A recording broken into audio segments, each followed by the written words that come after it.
I assume this is probably obvious, but I was never into drugs when I was in school. Drugs were not presented to me as cool when I was in school, like on TV and whatever. Everything I saw about drugs told me these are dangerous. Okay, it was D.A.R.E, it was Just Say No. Nancy Reagan had a monopoly on the drug communication, and all I was told was, hey, if you want to ruin your life, get into this. And I was not about that. I guess they were presented to me as dangerous, and maybe they were cool in that way. Ooh, something dangerous. But I was never into dangerous things. Some people were like really fast cars, and I was like, let's go the speed limit. Maybe I was lame. I distinguished myself in other ways. This is embarrassing, but this is true. At some point when I was a child, I decided one way that I would distinguish myself and my identity was to take really large bites of things, of food, just huge mouthfuls of food. I realized that that's not cool, but now I was just like, here's what I'm gonna be about. Big bites. Look, I don't know where that came from, except I just had a really big mouth. I guess I could do it. I was like, here's a thing I could do. One time in high school, yeah, this went late into my high school. I was like, I bet my friend, I was like, I can eat that taco in 3 bites. He was like, prove it. Yeah, right. I rolled up there, took the first bite, and more than half of the taco goes away. And he's like, why didn't you say 2? So, not the danger that drugs are, but I could have choked. So maybe I was lame. I don't know. I wasn't into drugs. I wasn't into dangerous things. I basically was just like a good kid. I look back, I feel like most of us were good kids. Maybe I just didn't know what everybody else was doing. I don't know what people remember about me. Do you ever wonder, how do the people that you remember from elementary school or middle school or even high school, how do they remember you? How do my teachers remember me, I wonder about that because I don't remember being cool. I just remember the mistakes that I made. Well, this got deep. My point in all of this is just that I was basically, a good kid. So I went away to college, been in college for 6 months, still saying no to drugs, by the way. And one of my friends from back in high school, he was like the class president or some kind of student government dude in what was the junior class, now the senior class. They're going to graduate in a few months. And so they call in some people to have this panel, this round table discussion about how to prepare for college. And dude asked me, I'm like, oh man, you want me to come tell people how to be a successful freshman in college?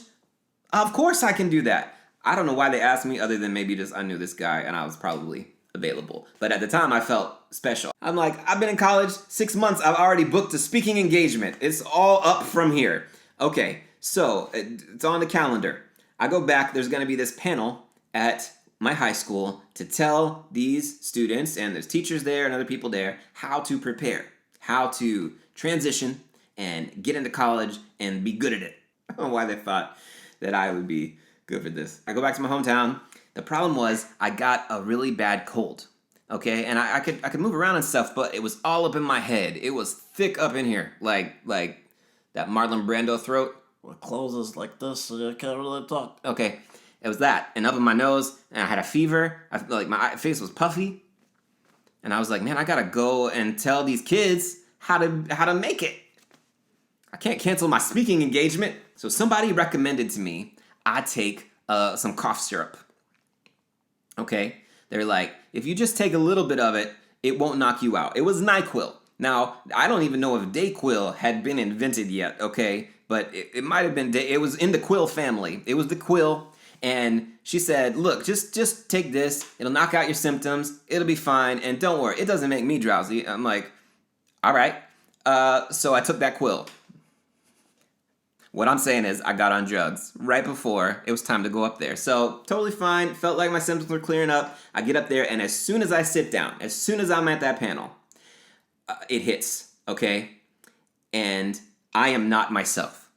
Like, my head feels full of some other consciousness, and that person just wants to sleep. That person is grabbing my brain and pushing it down into the table and saying, you gotta rest right now. The Quill had done took over my brain.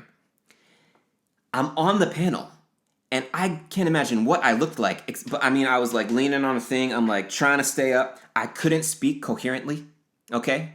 Clearly, of the 4 people on the panel, I was the one who had gone away to college and got so faded It was the quill. So there was one other dude on the panel. There's 4, but I only remember 1, okay? Because this, I'll tell you why. This dude over here, he had big glasses and he had a big stack of papers. He had taken notes. He had rolled up, prepared. I rolled up on drugs. To these kids, he like drill sergeanting them. He's like, y'all have to get it together. Look, if you aren't into a school already, this many months out, you've already missed it, okay? You gotta start applying for next year. And in that year off, you better not be going off to Europe and doing something silly, all right? You gotta show them that you're serious, because if you don't, your life will be ruined. I promise you, this is how he sounded. You might not want to take that promise at face value, because I was on drugs. That's what he sounded like to me. And I felt like I have to stand up against this dude, because I fundamentally disagree with all of that. Like, take your time, okay? These seniors, y'all got enough pressure on you with grades and all that stuff. If you need to take your time, all right? You might need to change your major. You know what? That's gonna be okay. That's what I wanted to say to them. So I'm hearing this dude and his load of malarkey trying to stress out my people here, and I'm like, I have to oppose him, okay? I am a contender in this panel. Now, did my body feel like I wanted to sleep? Yes, but if you have learned one thing from these stories about me, it is that I persevere, okay? I get through the thing. I just do it and just get through it. So I'm trying to shut him down, and I would like to believe that if I hadn't been on drugs, my verbal acumen and my logical reasoning prowess would have won the day. My communication skills and my humor and whatever else I was bringing to the table might have had a chance, but I didn't. I kept trying to be like, look, I don't know who this guy is, but y'all need to relax, okay? I don't know what's in his notes, but y'all are gonna be fine. Meanwhile, he's looking down the table at me like, case in point, this how you want to turn out? Go ahead. At one point, I locked eyes with my friend who had invited me, and he looked at me with this disturbed look on his face, and he mouthed the words, "What is wrong with you?" And I just looked at him like, mental message. I was like, it's that quill. I should have said no.